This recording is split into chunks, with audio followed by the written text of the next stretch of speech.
സിനിഫൈൽസ്. അപ്പോൾ എല്ലാവർക്കും എൻ്റെ ചാനലിലേക്ക് സ്വാഗതം. അപ്പോൾ ഞാൻ ഇന്നൊരു വൈകുന്നേരമായപ്പോൾ നമ്മുടെ കോഞ്ചറിങ് 4 ഇത് ലാസ്റ്റ് റെഡ്സ് കണ്ടിട്ടുണ്ട്. അപ്പോൾ സിനിമയെ പറ്റി അഭിപ്രായം പറയുന്നതിന് മുമ്പ് എൻ്റെ ചാനലിൽ ഞാൻ കോഞ്ചറിങ് യൂണിവേഴ്സിലെ എല്ലാ സിനിമയും ഒരു 10ഓളം സിനിമ ഉണ്ട്. ഇതാണ് ലാസ്റ്റ് സിനിമ. അതിൻ്റെ ഒരു നിങ്ങളിനി കാണാൻ നിൽക്കുന്ന ആളാണ് അതിൻ്റെ ക്രൊണോളജിക്കൽ ഓർഡർ കഥ നടക്കുന്ന ഓർഡറിൽ ഞാൻ അതിൻ്റെ ഒരു വീഡിയോ ചെയ്തിട്ടുണ്ട്. ഞാൻ കമൻറ്റ് ബോക്സിൽ അല്ലെങ്കിൽ ഡിസ്ക്രിപ്ഷൻ ബോക്സിൽ അതിൻ്റെ ലിങ്ക് കൊടുത്തേക്കാം. അപ്പം നമ്മുടെ റിവ്യൂ കിടക്കണമെങ്കിൽ വേറെ കാര്യം കൂടെ പറഞ്ഞിട്ട് തിയേറ്ററിൽ എനിക്ക് ആദ്യമായിട്ട് ഇങ്ങനെ ചെറിയൊരു മോശം അനുഭവം. നമ്മുടെ ഉണ്ണി ബ്ലോഗ്സ് ചെറുതായിട്ട് അവരുടെ പുള്ളിക്കാരൻ്റെ റിവ്യൂവിൽ ചെറിയൊരു സംഭവം പറഞ്ഞിട്ടുണ്ട്. ഞാൻ റിവ്യൂ മൊത്തമായിട്ട് കണ്ടില്ല, കാരണം ഞാൻ ഒരു ദിവസം ലേറ്റായിട്ട് കണ്ടത്. അപ്പോൾ എനിക്ക് മൊത്തത്തിൽ അങ്ങനെ ഉണ്ടെന്ന് പുള്ളിയുടെ വീഡിയോ ജസ്റ്റ് നോക്കേണ്ടി വന്നു. അപ്പോൾ അതിൽ ഞാൻ ശ്രദ്ധിച്ച പുള്ളി പറഞ്ഞു കുറച്ച് ആൾക്കാരൊക്കെ ഇങ്ങനെ ഈ സിനിമ കാണുന്ന നേരത്തെ ഇങ്ങനെ കൂവലൊക്കെ ഉണ്ട്. അതുപോലെ തന്നെ എൻ്റെ തിയേറ്ററിൽ എക്സ്പീരിയൻസ് ഉണ്ടായിരുന്നു. ഒരാൾ ഒരു ചേട്ടൻ സൈഡിലിരുന്ന് ഇങ്ങനെ ചുമ്മാ കമൻ്റ് അടിക്കുക. അതുകൊണ്ട് തന്നെ ഞാൻ വിചാരിച്ചു തിയേറ്റർ എക്സ്പീരിയൻസ് പോയെന്ന് വിചാരിച്ചാൽ, പക്ഷേ ബാക്കിൽ രണ്ടുപേര് പറഞ്ഞ് ഒച്ചെടുത്തോടെ പുള്ളി മിണ്ടാണ്ടിരുന്നു. പിന്നെ പുള്ളി ഇറങ്ങിയുള്ള ഇന്റർവെല്ലൊന്നും നീട്ടുള്ള പുള്ളി ആ സമയത്ത് കടന്നിറങ്ങി. പിന്നെ എന്നിട്ട് വീട്ടിലുള്ള ഒരാളാന്ന് തോന്നുന്നു.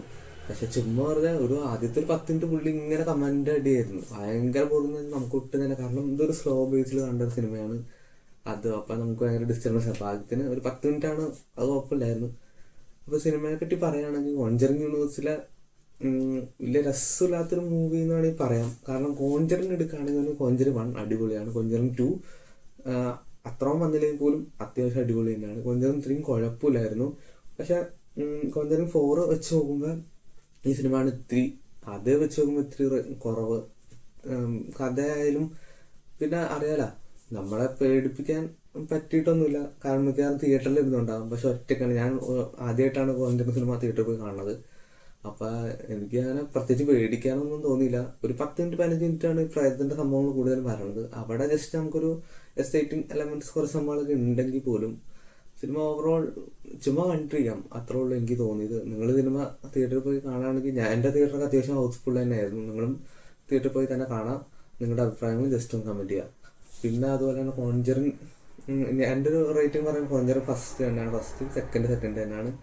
തേർഡും ഫോർത്ത് ആയിരിക്കും നിങ്ങളുടെ ഒരു അഭിപ്രായത്തിൽ. എൻ്റെ ഒരു ഇതിൽ ഫോർത്ത് സീൻ തന്നെയാണ്. തേർഡാണ് എനിക്ക് ഇത്രയും കൂടെ ഇഷ്ടപ്പെട്ടത്. തേർഡും ഫോർത്തും വെച്ച് നോക്കുമ്പോൾ ഫസ്റ്റും സെക്കൻഡും ഒരിക്കലും വെല്ലാൻ പറ്റില്ല. കാരണം അത് ക്ലാസിക്കാണ്. ഫസ്റ്റ് 1 പിന്നെ സെക്കൻഡ് 1 ഓക്കെയാണ്. പിന്നെ എടുത്തു പറയേണ്ടത് സംഭവങ്ങളൊക്കെ നോർമലേ. അതായത് ഈ പ്രേതപ്പടം എങ്ങനെയാണ്, കോഞ്ചറിങ് എന്താണ് അവർ ഇതുവരെ ചെയ്തു വെച്ചാൽ അതുപോലെ തന്നെ എഡും ലൊറൈനും അവരുടെ ലാസ്റ്റ് സിനിമയാണ്. അവർ നല്ലൊരു ക്യാരക്ടേഴ്സ് തന്നെയായിരുന്നു. എനിക്ക് ഏറ്റവും ഇഷ്ടപ്പെട്ട ഒരു ക്യാരക്ടേഴ്സാണ്.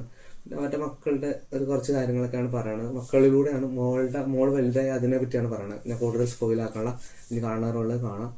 അപ്പോൾ ഇത്രയാണ് എനിക്ക് സിനിമയെ പറ്റി പറയാനുള്ളൂ. സിനിമ ജസ്റ്റ് ഒരു 1 ടൈം വാച്ചബിൾ, പഠിപ്പിക്കാൻ വലുതായിട്ടൊന്നുമില്ല. തിയേറ്ററിൽ പോയി നിങ്ങൾക്ക് കാണാൻ ഇഷ്ടമുണ്ടെങ്കിൽ പോയി കാണാം.